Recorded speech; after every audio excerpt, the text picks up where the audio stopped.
All right, all right.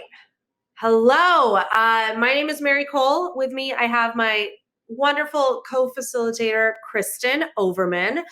And today we are going to do a little demo for you of this Story Mastermind novel and outline mini workshop. So this is a little taste of what we do with Story Mastermind. We want you to get a lot of value out of it. I am going to talk about the program, but I'm just putting that out there. It is not sort of a heavy-handed sales pitch, but I do want to talk about this program and then give you a taste of how we discuss story in Novel Mastermind. So what is that?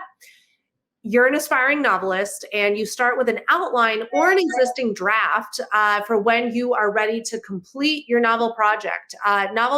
Story Mastermind, the novel version, is a 5-month small group workshop intensive with a very small cohort, 3 or 4 other writers. The program runs twice a year, January to May and July to December. We have Zoom meetings every other week with special guests from the publishing editor, agent, or author worlds. The deliverable, and this is what we are so excited about, is a fully workshop novel draft and submission materials. You may not be 100% ready to submit. You may be doing additional revision, but if you want that structure, that accountability for getting your novel draft finished across that initial finish line with a lot of great feedback along the road, this is the way to do it in 5 months, which is really, really exciting.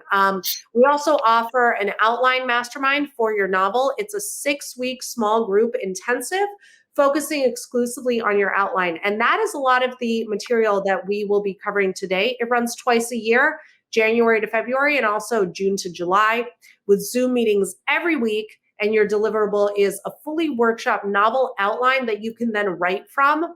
That is really, really exciting, especially for people who may not be natural outliners, who may not be excited about working from an outline. This is a really great opportunity to get into that practice as a writer.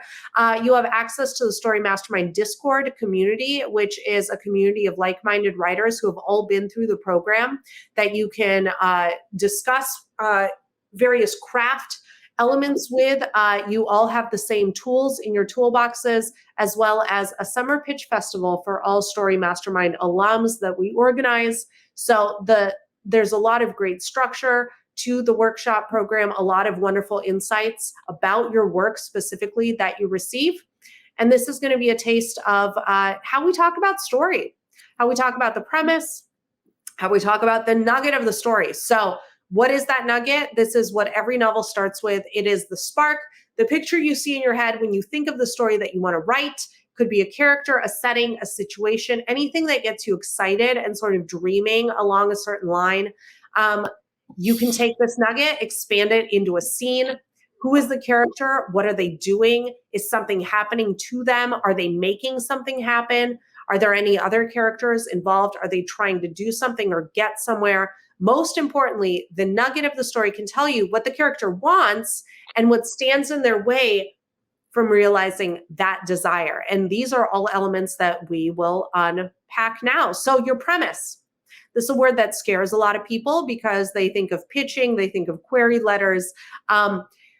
But it's very, very important to do this big picture groundwork before you start turning it into a 300, 400 page novel, because it's a lot easier to workshop a premise than it is an entire manuscript. If you have an entire manuscript, that's totally fine. But ideally, we are starting with the premise from the ground up. So your most important groundwork is to establish your objective, your theme, and your inciting incident. At least that's how we see it. That's how we want to come at it today.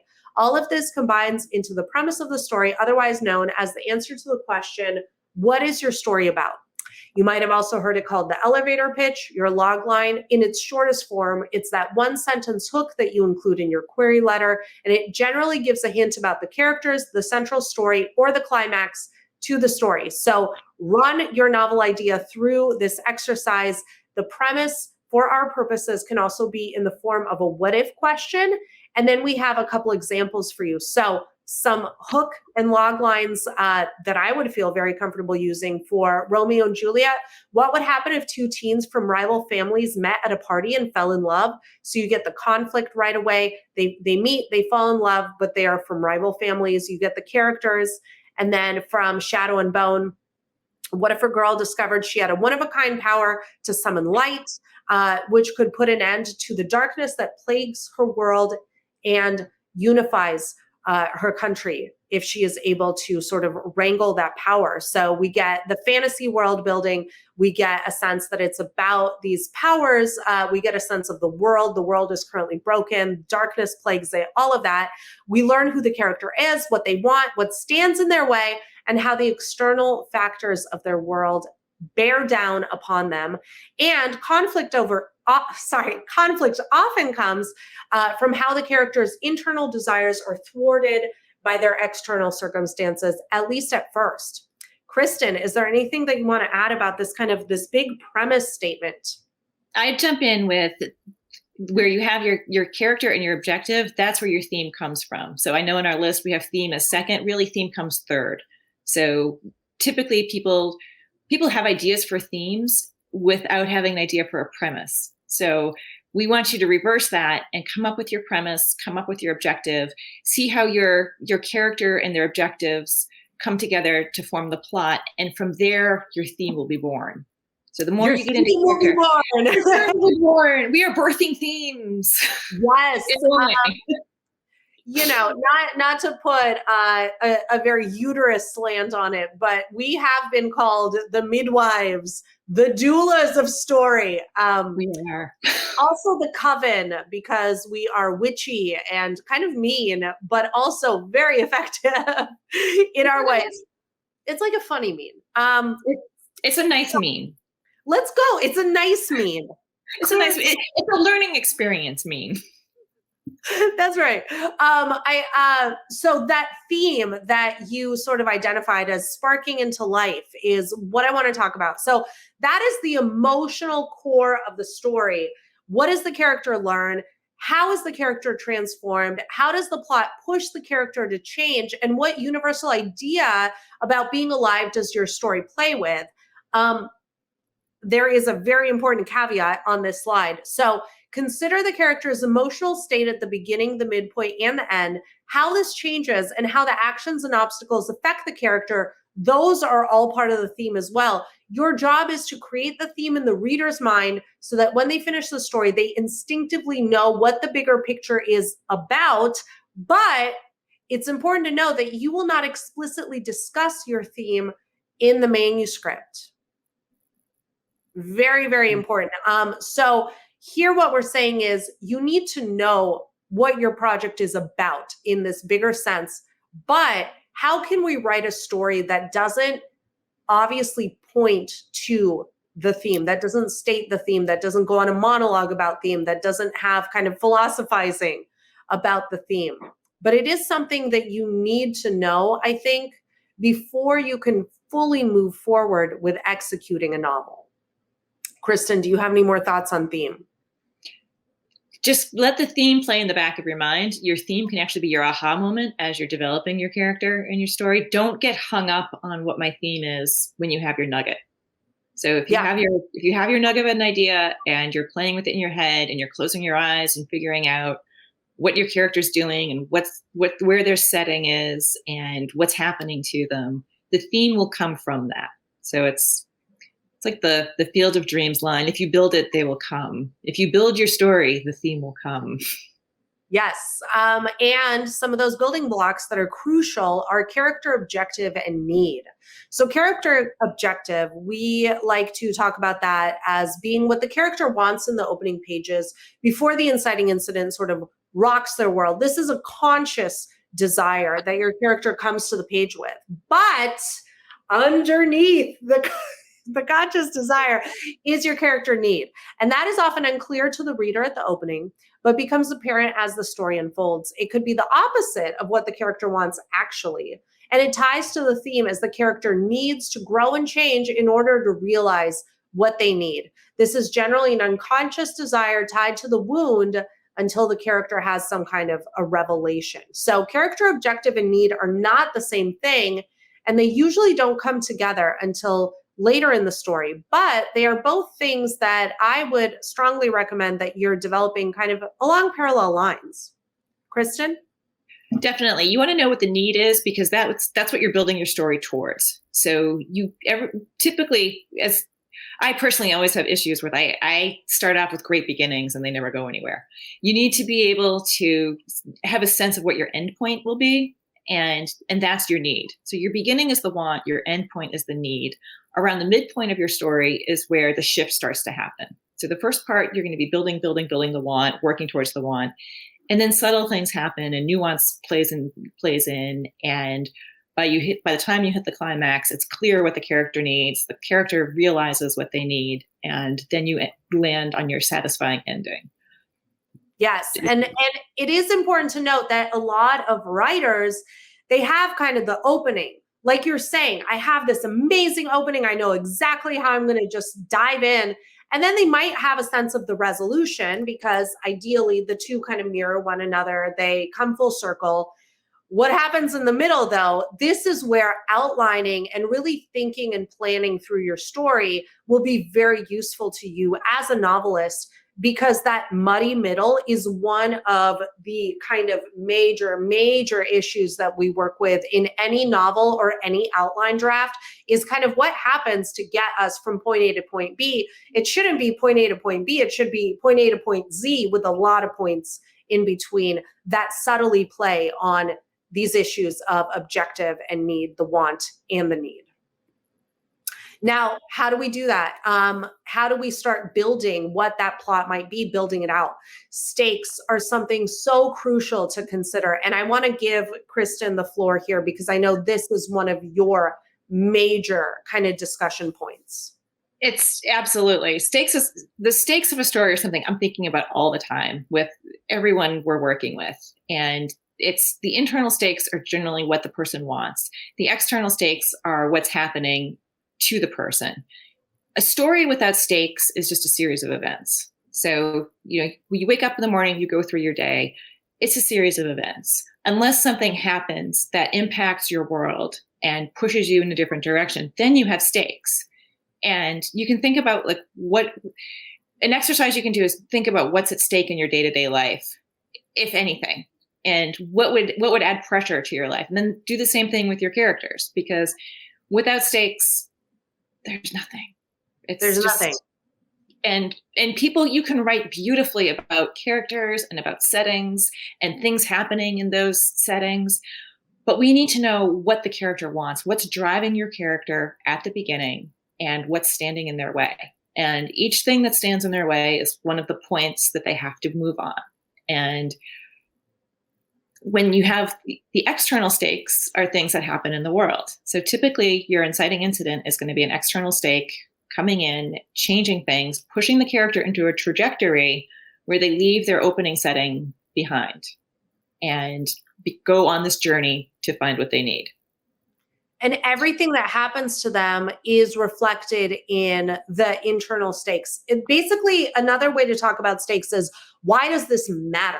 Why does this matter in the larger world, external stakes? Why does it matter in your own inner world and kind of your own trajectory? That's the internal stakes. And that combination creates the plot and the character intersection. Why is this hero on this journey? Why this character for this story? And the stakes show us what the story is about. For this particular character, why it's this character in this story, not their best friend, not their neighbor down the street. And in an adventure or fantasy story, the external stakes could be conditions of the world that are bearing down on the people in your story. And the internal stakes are how those conditions affect, how the events of the story, the conditions of the world affect the protagonist directly. But it's basically like, you don't want to put your character through a big story with a lot of plot or a lot of action, the opposite problem of the person that has no middle. If you put your character through a fabulous plot, but it doesn't affect them, they don't grow or change or despair or triumph as a result of those events, that's an opposite but equally problematic issue with stakes. So it all comes back to this stakes idea. Why do they matter? Readers need to know what's at stake from page 1. Then the higher the stakes goes, the story unfolds, the more tension will be created. Stakes also imply consequences. So consider what your character wants. What happens if they don't get it? For example, saying a character wants a pony is super low stakes because if they don't get the pony, nothing about their life really changes, except for they have to shovel less poop. But it's important that stakes relate to the character's objective and need. So pony, low stakes. But if the pony is a ticket for them to get out of their village because they're actually a very accomplished horse trainer or pony trainer, then that pony could be high stakes because then a lot is hanging in the balance for the character whether they get their hands on a pony or not.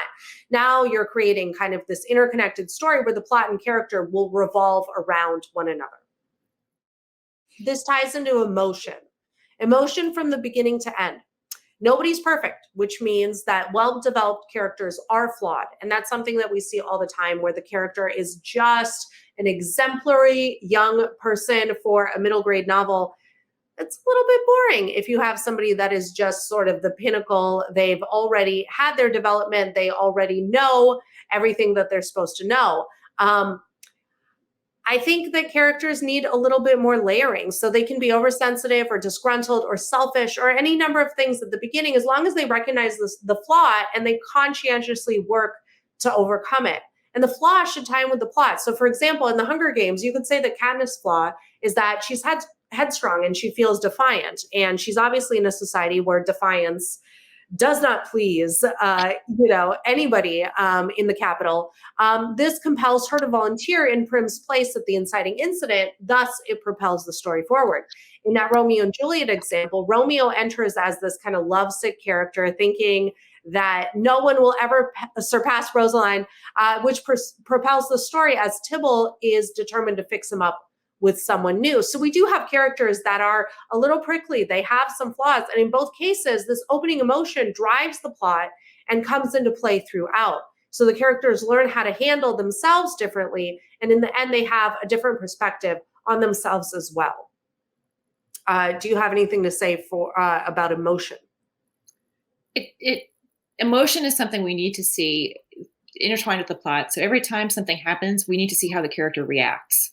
So it's action and reaction. And the reaction is where you get a lot of your emotion from too. It's not so much you have to have a character wearing their heart on their sleeves or emoting all the time necessarily, but we need to see how they're handling the things that are thrown at them and how that changes their thought process and the lens that they're looking through.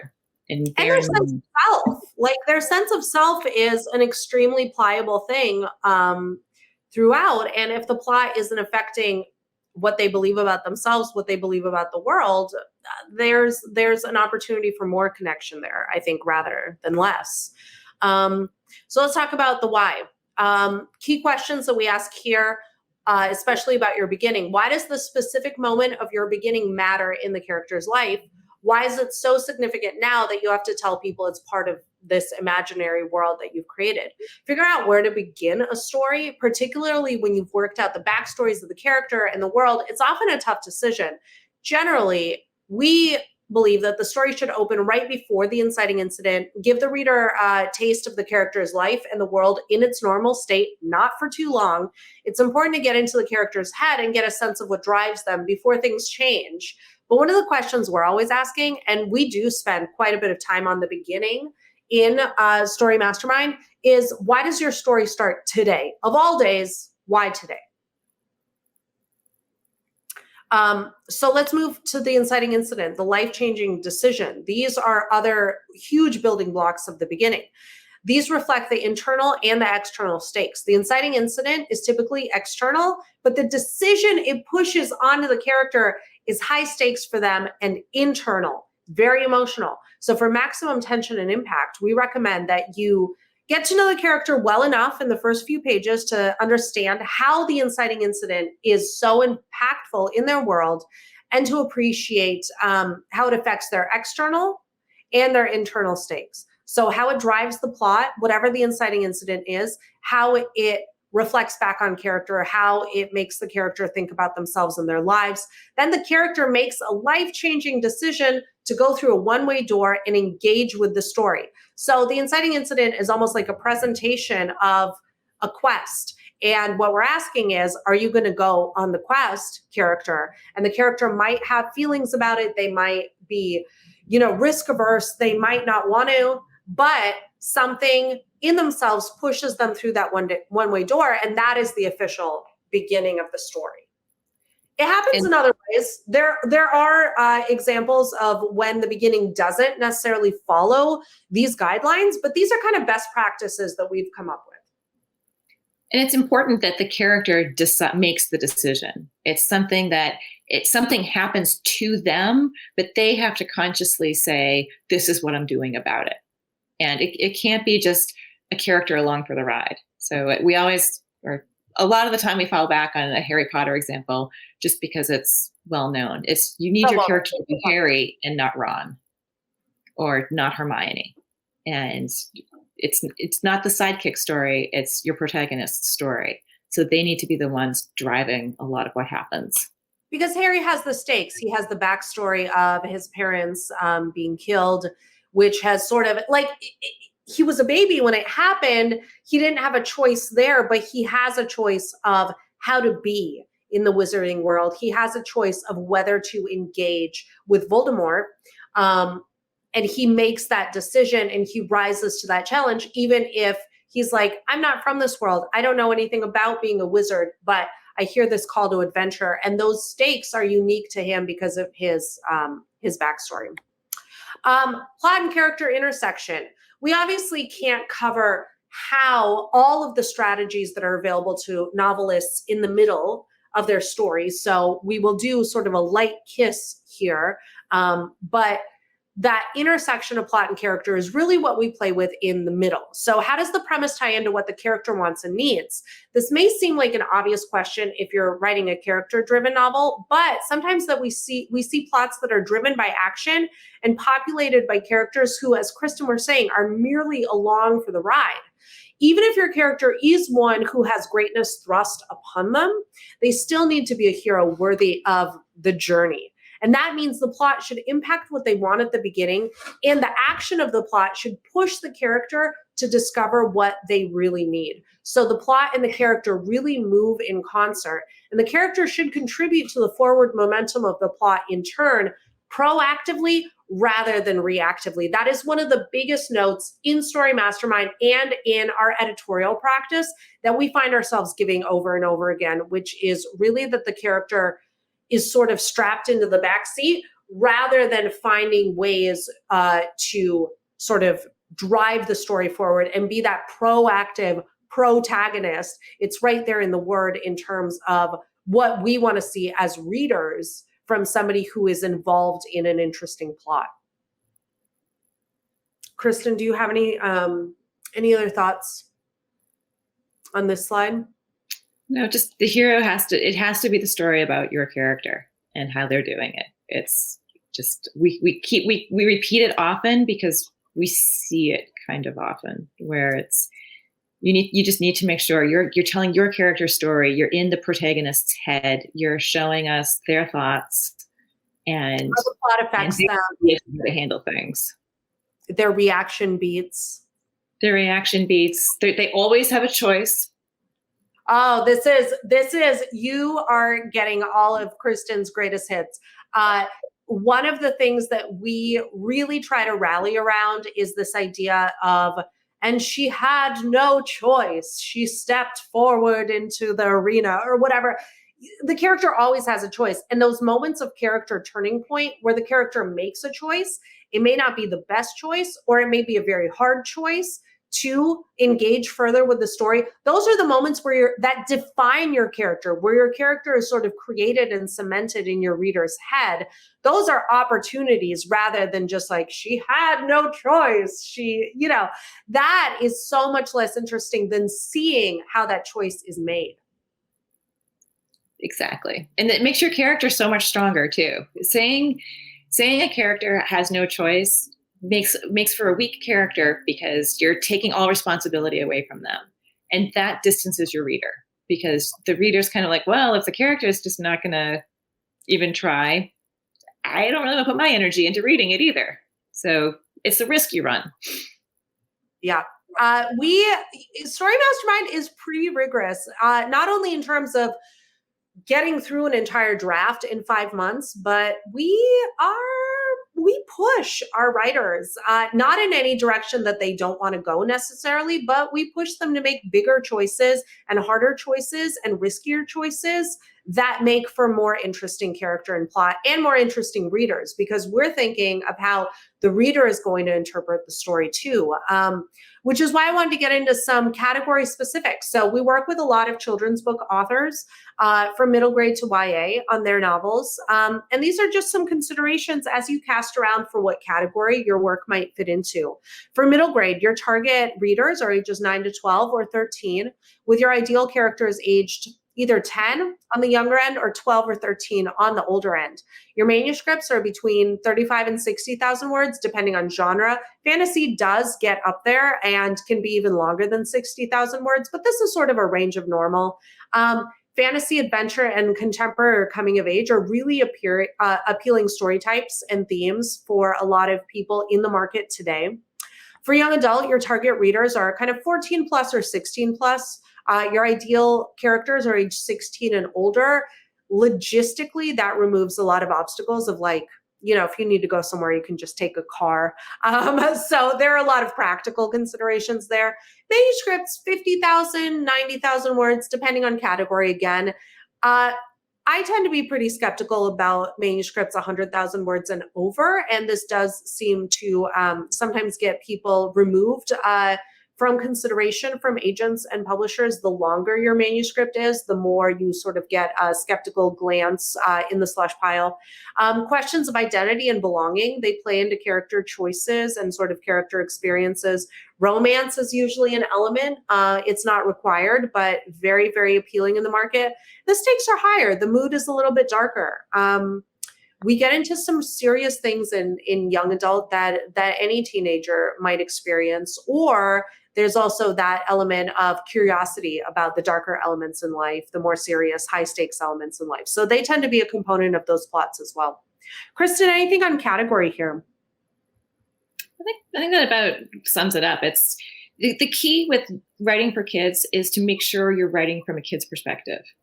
A lot of time what we see with all of these categories are people jumping in with adult messaging in some way, shape, or form. And you need to bear in mind both who your character is and who your audience is, and what they relate to and what their worldview is. And one of the things that's really interesting is it's very easy to tell when it's an adult who is just aged 12, but they have adult insights, they bring kind of adult experience to the page. That's something we really want to get away from, because the character needs to react as if they are 12, as if they're not making any decisions more than 24 hours in advance. They're not thinking about the consequences of their actions necessarily. Just something from, we try to sort of bring wisdom and insight into any novel from a theme perspective, but our characters don't always possess. This is kind of the interesting push and pull of writing a young character, is that character doesn't have access to that wisdom, to that insight that an adult does, simply because they haven't had a lot of life experience to draw from just yet. So it's a really interesting space to be in if you have that voice, if you have that desire. Over teaching and preaching are not going to serve you very well in these categories. Let's talk about some other categories, especially for our adult readers now that we work with. New adult, this kind of fills in the blank after YA and before women's fiction, with characters who are out of high school. Maybe they are in college, or they're in their early careers or early relationships in their 20s and 30s. Romance, establishing oneself, making kind of messy choices and figuring out who you are as an adult. Now that you've sort of been given the keys to adulthood, what are you doing with them? Those are some of the components that we see in new adult. It's a smaller category, but a lot of interest there because a big secret in the publishing industry, and it's an open secret, is that a lot of adults read YA. They read YA because they're fun. The plots tend to move along very quickly. They tend to be a little less ponderous than some of these kind of midlife crisis women's fiction stories. And new adult sort of maneuvered into that that space between YA and what an adult might be a little more interested in reading about. So that basically is new adult. Then we do have women's fiction. Those stories focus a lot on relationships, whether romantic, a lot of friend stories, a lot of family stories. They feature characters in their late 20s and older as they engage with adulthood and its roles. Role changes are really big themes in women's fiction. For example, going from marriage or from career to marriage to motherhood, or trying to balance all of the above, extending to kind of later in life changes, divorce, intergenerational issues. These are all ripe topics for the women's fiction category. We have literary fiction. That is a catch-all term that can feature characters in any age range, generally targeted toward an adult readership though, whereas middle grade, young adult are targeted more for that reader that is having those experiences in parallel, even if the novel features a younger point of view character. And these categories tolerate a lot of different narrative choices, some storytelling risks, alternate timelines, interwoven narratives, different chronologies. Literary fiction is sort of a more risk-taking and explorative category where you can take some risks, make some choices that aren't necessarily just a linear chronological narrative. And then memoir.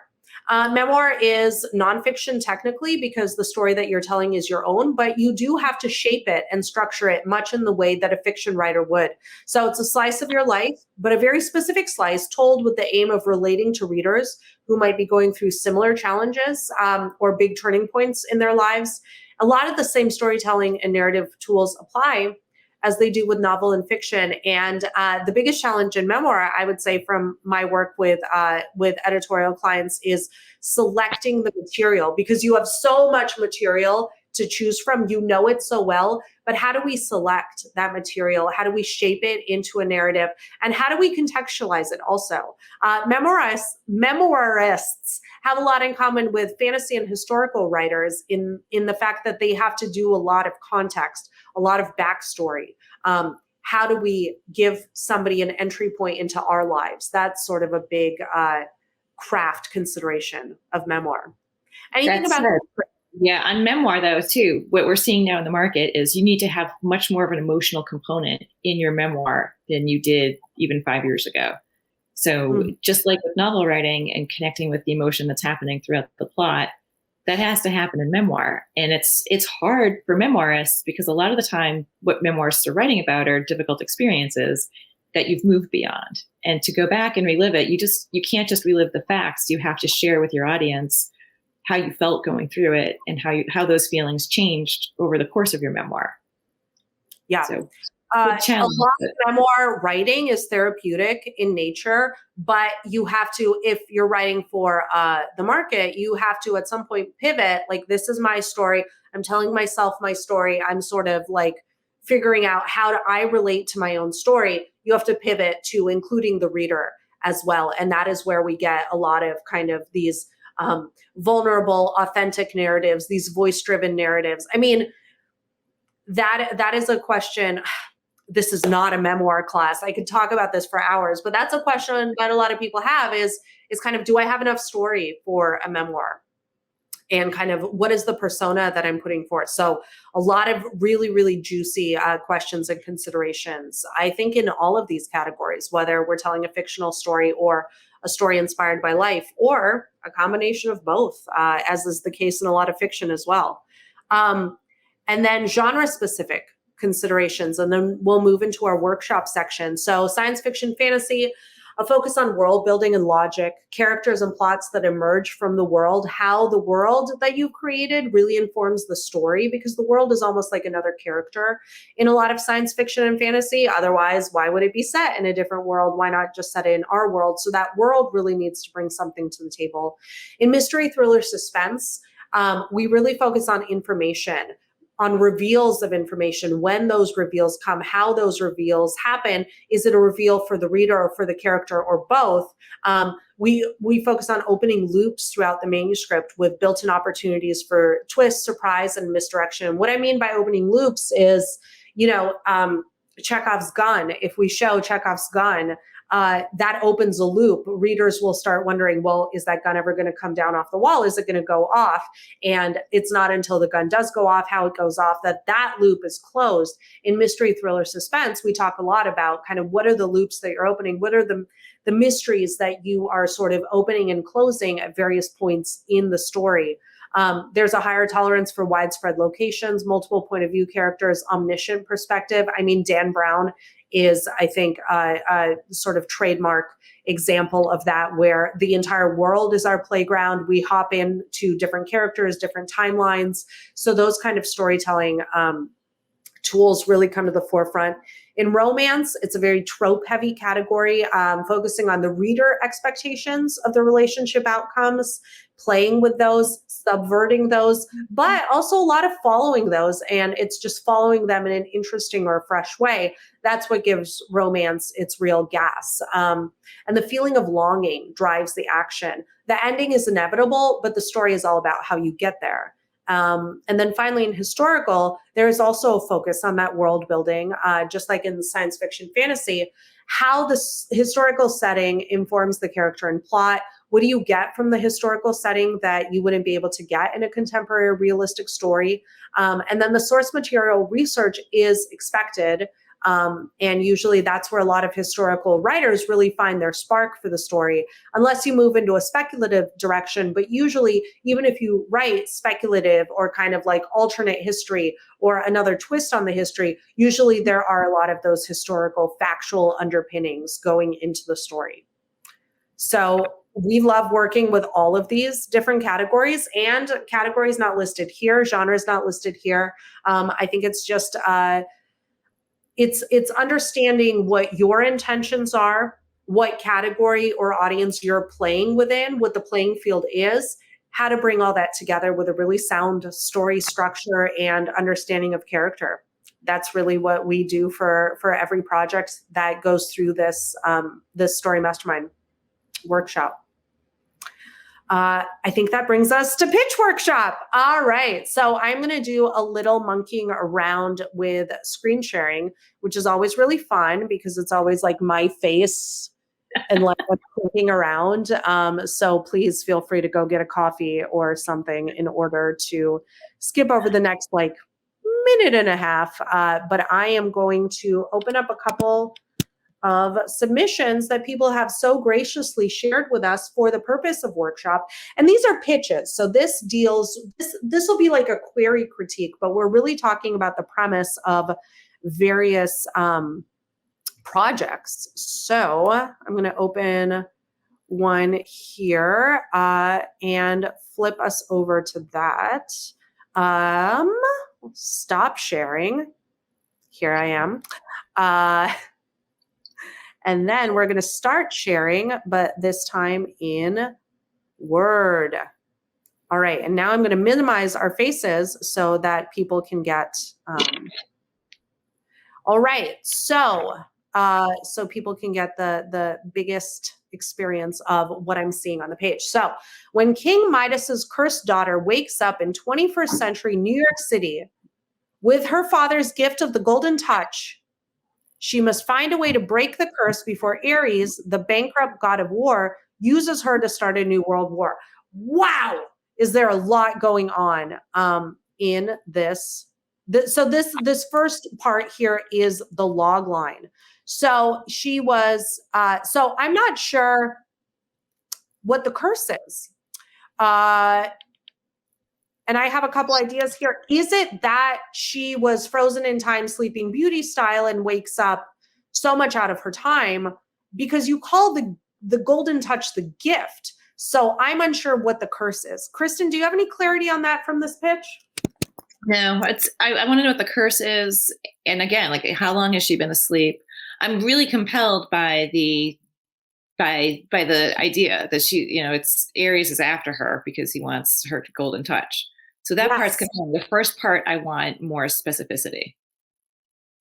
Absolutely. I love this idea. Like Aries is bankrupt. She can turn things into gold. It's a match made in plot and stakes heaven. That being said, and I love the additional theme of like, down with capitalism and, we're gonna really confront some of these capitalistic urges here in New York City. But yeah, what is the curse? And so it's like, find a way to break the curse. I want to resonate with that for a second.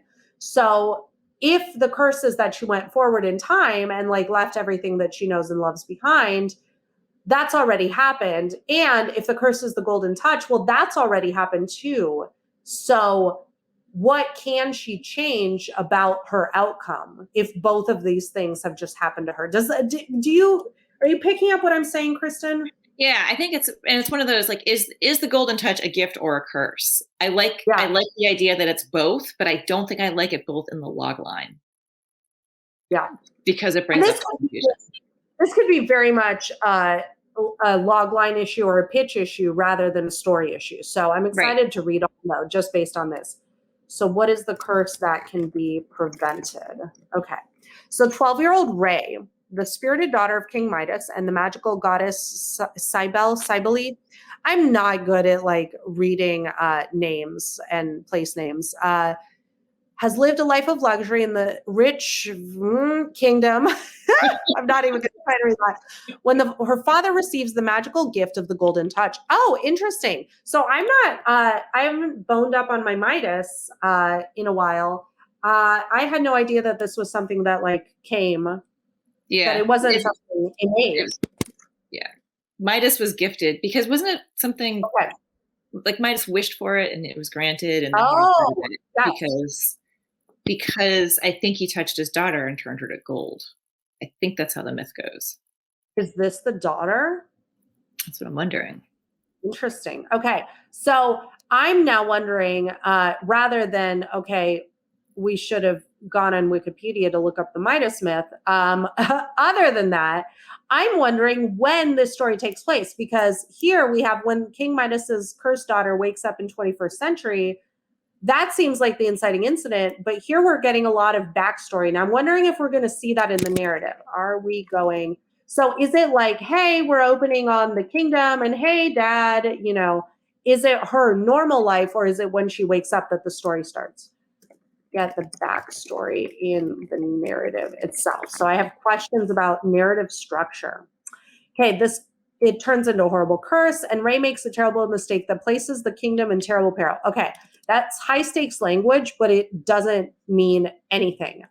For a pitch, and this is specifically about the query, I'd be much more specific about the stakes themselves.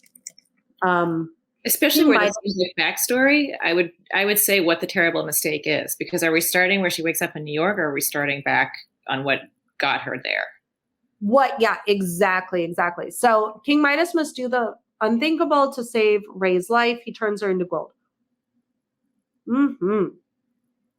So again, do we see this happening? It would be hard to write a point of view character who is a gold statue because they're not necessarily aware. They're like cryogenically frozen, right? Do we see this happening, or is it flashback? Can she narrate while gold? That's just kind of a storytelling consideration. Curse to remain a golden statue forever. Okay, so there we get curse again. So the curse must be that she was a gold statue, but here she wakes up and must find a way to break the curse. So I'm wondering what the second part of the curse is that she can still sort of have power over. A symbol of the curse of the golden touch. She ends up in present day New York. Oh, she's at the Met. That is great. This is a great setup. It's like just from a premise angle, I am loving this pitch. But wait, there's more. Now we get a field trip to the museum. Lonely Hunter touches the statue, turning Ray back into a human, but Ray's joy at being human is short-lived when she discovers she's inherited her father's curse of the golden touch, and her magical ability to understand and control nature doesn't seem to work. Okay, there's so much going on here. So she's lost one Okay, so is this the thing she's looking to restore? Oops. Does she want to go home to her own time? Still looking for a little bit of clarity. I'm wondering, will Hunter be POV? Is this dual point of view? I have a lot of storytelling questions. Now, That's dual my point of question view right now too. dual Reading this, point of view I'm can wondering. happen in middle grade. It's more common in young adult to have this kind of dual point of view. So I'm wondering, you know, are we omniscient third? How are we handling these kind of different kids and these different experiences? I was not expecting another point of view at all. So this sort of is a little bit of a curveball. I can't, obviously, we're looking at the pitch, the work sight unseen. So I can't tell you what works well and what doesn't, but I definitely had kind of like the question marks over my head when Hunter came to the party. Okay, so meanwhile, Ares, the god of war, disguised as the cunning New York City mayor, is bankrupt and power hungry. So if Ares from that time is still around, just in a different guise, does that mean her family is immortal and still there? So is her family still around in present day? I'm unclear on what her objective is. This idea of breaking the curse has really just kind of like stuck with me in terms of I need a little bit more definition there. So Ray with her unlimited supply of gold is the answer. Perfect. Are Ray and Hunter brave enough to find a way to break the curse before Ares? So again, what does this mean in practical terms? What does break the curse mean in practical terms? And also, I mean, I hate to be a little downer on Hunter, but what is his journey? He is super sidekick right now. And I'm wondering if, like, we need a vehicle to awaken her, but getting an entire other character in this, I kind of have some questions about that. I want to know why. What ability does Hunter have that he's the one who's able to awaken her? Yeah. And what's his magic? What's his magic angle? How Hunter inherently awakened Ray, you know? So we get like the rhetorical question in the pitch, which I don't really love here because a pitch is you're telling me about your story. Don't ask me to imagine what your story might be. Just statements are always stronger, but that's a pitch note, not a story note. Before Ares uses her to start a new world war, a magical quest, mythical creatures, and horrible monsters await in this thrilling. I love the pitch language, but this is also pretty vague. It's just like a list. This list doesn't give me a sense of plot. So you're just describing the stuff around the plot, whereas I kind of want to know what the actual plot is. Greek adventure that explores the power of hope and friendship to triumph over evil. Or is it capitalism? Still not sure. The Girl with the Golden Touch is a fast-paced middle grade fantasy adventure that is standalone with serious potential, unforgettable. Okay, so we're getting into some like adjectives. I'd avoid adjectives in your pitch because, of course, you think it's awesome. I would kind of strip that from the query because it can come across as a little too awesome. But yeah, here we have another. So here you're listing your themes. Another list of general themes. I would kind of keep that to a minimum. Neil Gaiman, Kelly Barnhill, and Catherine Rundell. The book is described as Circe meets Percy Jackson. I have some problems with these comp titles, but this is not a query letter webinar. It's not a query workshop. So we'll leave it at that for now. But I think there's so much good working here. I just really need to understand what the crux of that curse is and how Hunter fits into this whole kettle of fish. Would you say that's fair? I agree. I think Hunter kind of throws me off on this one because it seems like it's Ray's story. I'd like a tighter pitch around Ray and how she comes into the present day. I agree with the questions about, is her family also here? What are her resources in present day New York? Yeah. And on the end, I would either go with the three authors, which I like those examples of Neil Gaiman, Kelly Barnhill, and Catherine Rundell. It's a good spread. I'd probably cut the last sentence. Okay. So, and thank you again for the people volunteering to have their work critiqued. This is so, so useful, I think, for everybody. So what if, so here's some like, thank you. This is the heart of it. What if a girl, desperate to find a place to call home, must return to the house she abandoned as a child and brave unimaginable horrors to understand the mystery of her mother's death? Okay, I like you, Katie, for all your kind words. I am going to ignore that this was a rhetorical question, but I don't know. What if? You tell me, Katie, because this is the story that you've come up with. For a logline, it is, for the most part, in queries. I will allow it, but it Well, I is think sort this of flashes back to what we were saying earlier about building your premise. Like you can build your premise as a what if statement. When you're writing your pitch, you don't want it. You need to answer the question. So for your purposes, yes, start with the what if, develop your premise that way, figure it out for yourself. When you come to pitching, you need to make statements. Mm-hmm.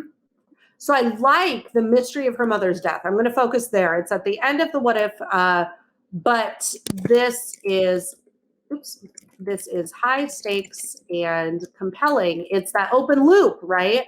The mystery of her mother's death. However, brave unimaginable horrors sounds awesome. I mean, not awesome from like a human perspective, but you need to be more specific, even in a pitch. So I don't know if it's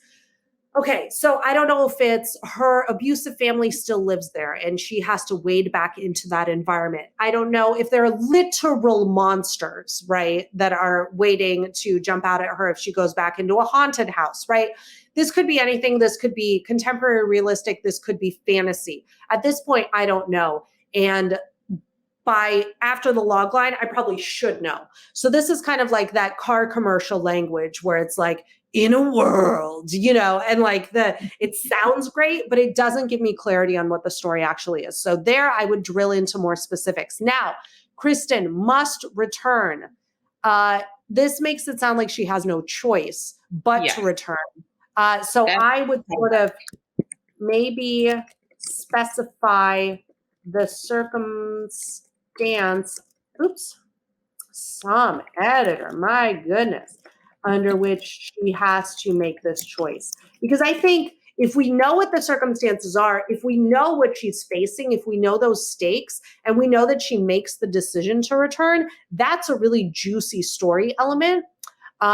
So is it that she really wants to solve the mystery of her mother's death? Now, Kristen, if there's a dead body in the story already, that murder cannot be prevented. It has already happened, especially if it happened a long time ago. And so the stakes aren't, we're trying to prevent a murder, right? The stakes have to be then bound up in character. Now, obviously, if it's like, I've been framed with a murder, then the stakes are very obvious. It behooves you to solve that murder and sort of clear yourself of any blame.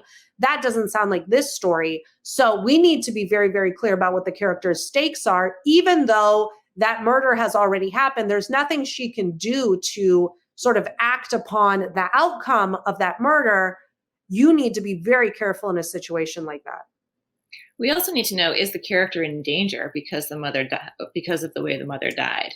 Yep. So are there present day stakes involved that because of what happened, it could cause something else to happen now?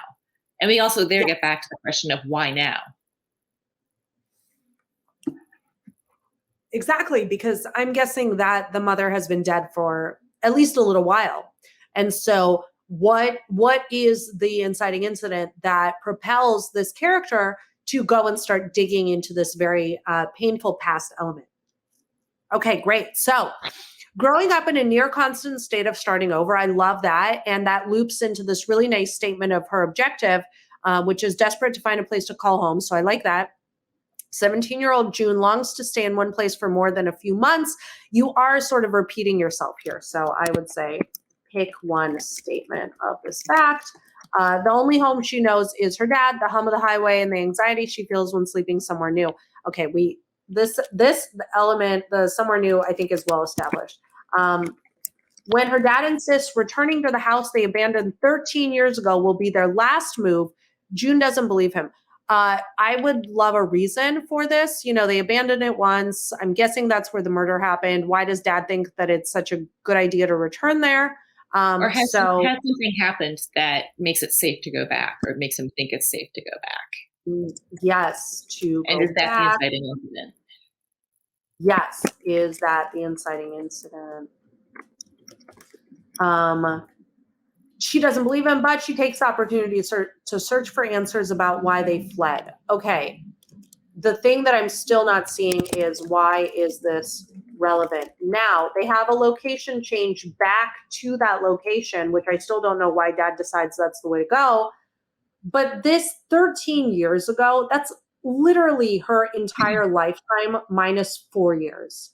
So her entire life has passed since they've last been here, since mom has died. I'm guessing that's what made them leave in the first place. So why is this inquiry acute now, rather than something that she's been looking for answers all her life, for example? So she discovers the small Missouri town and surrounding forests hold more secrets and mysteries than she ever could have imagined. I would give some examples, be specific here. That's, again, that car commercial voice doesn't really give me anything of substance. She struggles to unravel the tangled roots of lies that have kept growing in her absence. So this is really interesting. How do you plan to give us a sense of that? I worry that there's going to be a big dump of backstory here, or of other characters who haven't been big pieces of her life now filling in the blanks. So I worry that there's going to be some static plotting there, because this looks like we need a lot of information with which to move forward. In the midst of this, she meets Phoebe, her kind and daring new neighbor, who's determined to debunk the reported local paranormal activity. So now I don't know if there are actual monsters. I think this might be a sentence that needs to go up near the beginning. Yeah. For the purposes of the pitch, make very clear right away if we're dealing with no fantasy or some paranormal or some magical realism. I would put that right up front so that the pitch reader has some kind of framework for where your story might fit. Oh, I see some questions. I see some rhetorical questions. Will June risk confiding in Phoebe about her own increasingly strange experiences? Okay, we have not heard about the mom. We will in just a sentence, but are these tied to the mom or the house or both? And notice these things are happening to June. So how can we make her proactive even in a setting where things are happening to her? Even if this means losing the only person she can trust, that to me seems I don't know. I mean, I guess any point. I'm guessing, see, the way this is framed, I'm thinking the only person she can trust is dad, because dad is home. So do you mean dad, or do you mean Phoebe? Because Phoebe is new, so losing a new friend, it's like, okay, bye, Felicia. I guess that she is looking for kind of any port in a storm to make that connection. So that's a really good point. I'm also wondering if Phoebe's a ghost. Ooh. So Phoebe is implied here as the person to trust, but earlier it's implied dad is home. So I'd clarify this. Is Phoebe dead? Did we just crack your story, Katie? I hope not. How is her mother's death connected to any of this? That is also a question that I am asking, just as an evaluator here. I'd make this very clear as sort of the grounding, the gording. You want to gorge your plot element of the pitch if they are connected. If they're not connected, I have different questions. June must work through her shadows, or the truth of the past might kill her first. Okay, so I would start here. Yeah. is Also, the what shadows did she have at age 4? So I don't timing. know. When my kid was 4, he was a pretty gnarly 4-year-old. Yeah. But yeah, I think so Katie, we're obviously not working on the story together. If it was me and I had my druthers and this was my story, I would do anything possible to close that 13-year gap, because it's just so hard to make things that are so deep in the past relevant. And I'm still wondering whether this is paranormal or not. Those are kind of like two big questions that I would love answered. All right, I'm going to stop sharing for a second and just go back to our little Chrome tab where I will reiterate kind of what the Story Mastermind program is. That was just a taste of how Kristen and I talk about story, our hilarious antics when it comes to story analysis.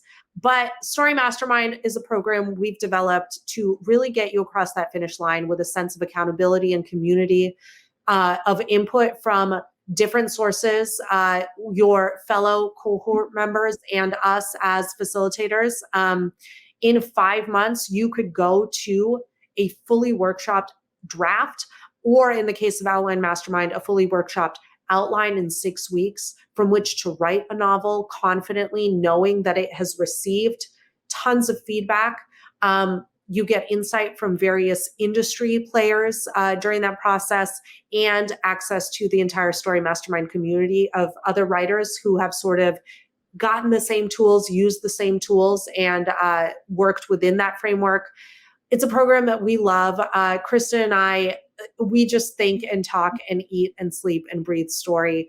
This is what we love to do. We would love to have you join us if you are at all interested in learning more or applying. Applications open twice a year in October and April. StoryMastermind.com is the place to go. But I hope you got something out of our conversation about story and our dissection of these two pitches. We would love to do the same for you if you ever join us. And just thank you so much for your valuable time. And Kristen, thank you for joining me on this little mini workshop.